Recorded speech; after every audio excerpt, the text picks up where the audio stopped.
Nationwide. Mga kasama sa RMN News Nationwide ngayong umaga. Orange rainfall warning sa Metro Manila inilabas ng Pag-asa base sa ilang lugar suspendido ngayong araw dahil sa patuloy na pagbuhos ng ulan. Zamboanga crisis, hindi pa tsak kung kailan matatapos. Kasong rebelyon laban kay MNLF Chairman Normie Suarez, pinag-aaralan na. Pagbasa ng sakdal laban kay Janet Lim Napoles tuloy mamayang hapon. Senador Jinggoy Estrada may pasabog sa kanyang privilege speech. Ilang pang senador posibleng sangkot sa 10 billion peso pork barrel scam. Oil price rollback, ipinatupad dahil ang kumpanya ng langis.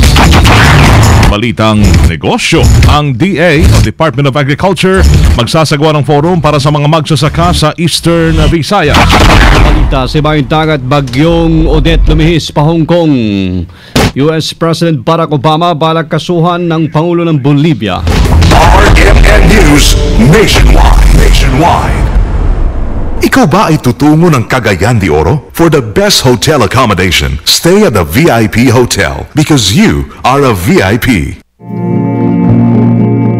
Ang kaguluhan sa Zamboanga ay nagdulot ng ibayong paghihirap at pasakit sa mga mamamayan nito. Humigit kumulang sa 100,000 Zamboangueños ang nagsisiksikan sa 30 evacuation centers ang wala pang katiyakan kung kailan makakauwi matapos masunog ang humigit sa 1,000 mga tahanan. Zamboanga, hermosa, preciosa, perlita, orgullo de Mindanao. Mga kasama, ang RMN Network, radyo mo nationwide, sa pamamagitan ng 60 mga AM and FM station, 10 ng aming mga affiliate stations ay kumakatok sa inyong mga puso't damdamin na tulungan nating bumangon ang mga kababayan natin sa Zamboanga. Mission 2013, Zamboanga Crisis.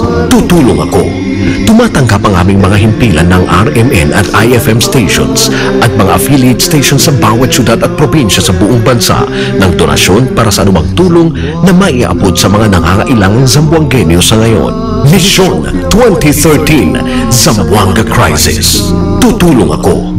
Prioridad ang mga noodles, canned goods, mga damit, kumot, gamit sa personal hygiene at mga gamot. Mission 2013, Zamboanga Crisis. Tutulong ako.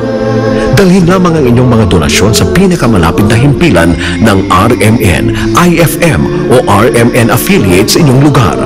Dito sa Metro Manila, ang DZXL 558 RMN Manila ay nasa 4th floor ng Guadalupe Commercial Center at sa Makati City.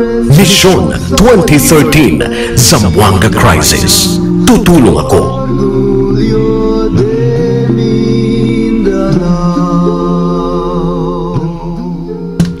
Maulan ng umaga, masarap po kumain. Yung mga Pinoy daw ay mahilig mag-exercise. Totoo po yan. Kung masarap at malasa ang ulam, talaga naman pong masarap sabayan ng maraming kanin. Tulad na lamang ng Bingo Card Norte, bibingo po kayo dito dahil kapag talagang karning-karne ho ang lasa nito. Malasa at mabango pa. Mapaparami po ang kain ng pamilya nyo dahil sa lasa nito. Bibingo din po kayo sa savings dahil ang supermarket SRP ng Bingo Card Norte, 100 grams, ay 11 pesos and 95 centavos lamang. Kaya bili na ho agad kayo ng Bingo Card Norte. Bingo sa presyo, bango at sa lasa. Buong bansang pagsasarang boses ng balita. RMN News.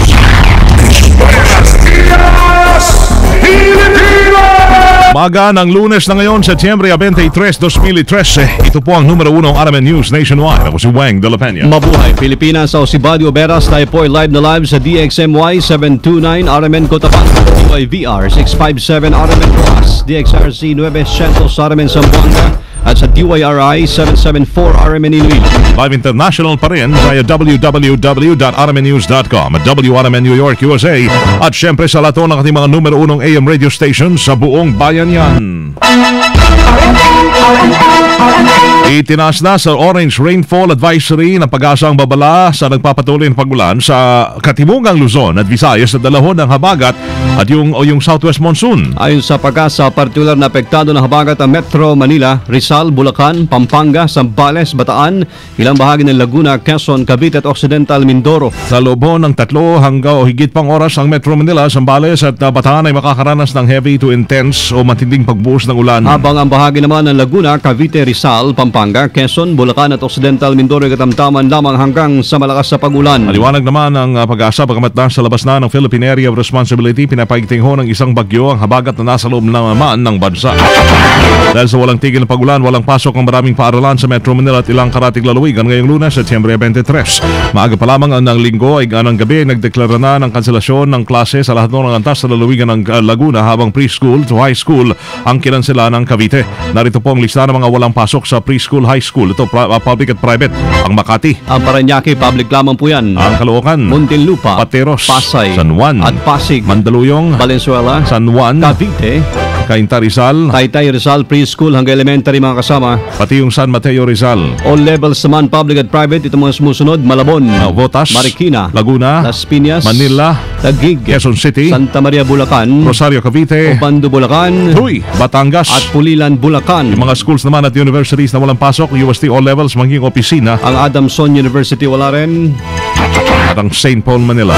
11 barangay sa Pasay lubog na sa tubig baha. Kasama natin sa balita live si Joyce Adra. RMN Report. Joyce, babalikan natin. Yes, Okay, go ahead, Joyce. Lubog na sa tubig baha ang 11 barangay sa Pasay City sa harap ito ng patuloy na pagbuhos ng malakas na ulan. Kabilang sa mga baha na ngayon ang barangay 176, 177 na lagpas tuhod hanggang Baywang naman. Ang barangay 180, 181, 182 at 183 at 184 habang hanggang dibdib naman sa barangay 185. Ayon sa Pasay City Rescue Team, naghahanda na sila ngayon sa posibleng paglikas sa mga apektadong residente. Kasama mo sa Pasay City, Joyce Adra, Tatak RMN. Nationwide. Atake sa Zamboanga. Wala pa manong katiyakan kung kailan po tuloy matatapos ang stand-up sa pagitan ng tropa ng pamahalaan at nagtitirang armadong miyembro ng Moro National Liberation Front o MNLF sa Zamboanga City. Sa ulat ng Armed Forces of the Philippines, makit na sa buong 125. Ang bilang po naman nasawi sa nagpapatuloy na gulo sa lungsod. Sa nasabing bilang 79 galing sa mga rebelde, 40 o 14 naman sa panig po ng tropa ng pamahalaan kasamang militar at pulis. Nadagdag din sa listahan ang 12 namatay na sibilyan. Maliban dito ay nakapagtala rin ng Armed Forces na 133 wounded in action sa kanilang mga tauhan. Hawak naman ani ngayon ng otoridad ang may 72 na mga rebeldeng na aresto at 45 na ibang sumuko. Samantala, patuloy pa rin ang panawagan ng gobyerno para sa natitirang mga rebeldeng sumuko na lamang. Tiniyak ng Pangulong Noy Aquino na papanagutin ng pamahalaan ang grupo ni Nur Miswari sa gulo sa Zamboanga City. Nabatid na anila mula sa mga sumukong Moro National Liberation Front na pinangakuan sila ng pera at armas para sumama sa sinasabing peace rally. Ayon sa Pangulo, alaalamin nila kung sino ang tao na nagsusupply ng mga balat armas sa mga rebelde. Pinaniniwalaan pa ni Pinoy na natili sa Zamboanga City ang commander ng MNLF Miswari faction na si Javier Malik. Sa pinanguling tala, umabot na sa 125 ang namatay sa bakbakan sa Zamboanga City. Ang Zamboanga stand-up ay hindi na mauulit ayon kay Pangulong Noy. Kasama natin sa balita, Deo de Guzman. RMN Report. Malaki ang tiwala ni Pangulong Noynoy Aquino na hindi na mauulit ang nangyari sa Zamboanga City kung saan 2 linggo na ang bakbakan sa pagitan ng militar at ng Moro National Liberation Front Miswari faction. Ayon kay Pangulong Noynoy Aquino, naipakita ng Estado ang kakayahan at lakas nito sa ganitong pagsubok dahil hindi naman nagtagumpay ang MNLF na okupahin ang City Hall ng Zamboanga dahil maaga itong napigilan ng puwersa ng gobyerno. Sinabi din ni Pangulo Aquino na mabilis na nakapag-mobilize o nailipat ang puwersa ng gobyerno sa conflict area at hindi nagkaroon ng problema sa logistics, kaya naipakita ng pamahalaan kung ano ang kayang gawin sa mga problema tulad na lamang ng Zamboanga Siege. Pero sinabi naman ni Pangulo Aquino na posibleng may makalusot pa rin na paghahasik ng lagim at kaguluhan tulad na lamang ng nangyari sa Davao City kung saan may mga pagsabog na nangyari kahit mahigpit ang pinatutupad na seguridad doon.